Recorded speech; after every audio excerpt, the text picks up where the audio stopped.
Asante mwenyekiti.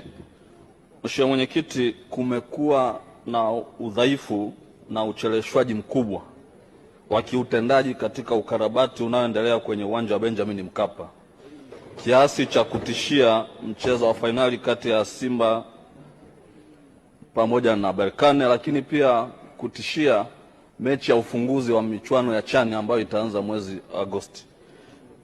Je, serikali inatoa commitment gani kuhakikisha kwamba mchezo huu muhimu wa fainali unachezwa katika uwanja wa Benjamin Mkapa, lakini pia mashindano haya, ufunguzi wa mashindano haya ya CHAN yanafanyika katika uwanja wa Benjamin Mkapa?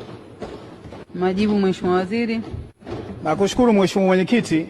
Kama ambavyo nimejibu swali lililopita la nyongeza la Mheshimiwa Hanje, commitment ya serikali ni ile ile kuhakikisha mechi hii ya fainali kati ya Simba na Berkane ya tarehe 27 ya mwezi huu, ambayo ni mechi ya kihistoria sana, inachezwa katika uwanja wa Benjamin Mkapa. Hatutakuwa tayari kupokea kitu chochote chini ya hapo, na kama ambavyo nimesema, serikali imefanya kila linaloweza, ikiwemo kuajiri kwa dharura mkandarasi mwenye uzoefu mkubwa katika masuala ya kutengeneza pitch ili kuhakikisha uwanja ule unatengemaa.